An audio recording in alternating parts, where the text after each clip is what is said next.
Здравейте, земнали! Господ мъдрост да ви дава. Здравейте, българи, на всички! Значи искам само да кажа за Кирил Брейка.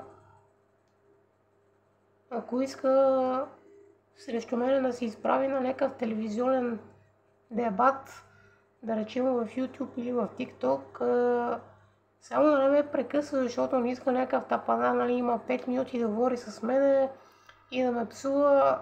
Нали, аз няма да получа това, което искам, и той няма да получи, естествено. Затова всеки ще има по 5 минути да говори. Аз и Кирил Брейка ще се разбереме там. Няма как да ми откаже, защото той ми дължи 15 лева, още не ми ги е върнал Кирил Брейка. Така че, ако още няма тази възможност да ми върне парите, поне направи с мен някакъв лайф дебат срещу мене, ще му спукам. Тъпата картуна, аз ви казвам. Аз съм пратеник на Господ. Чао. Чао.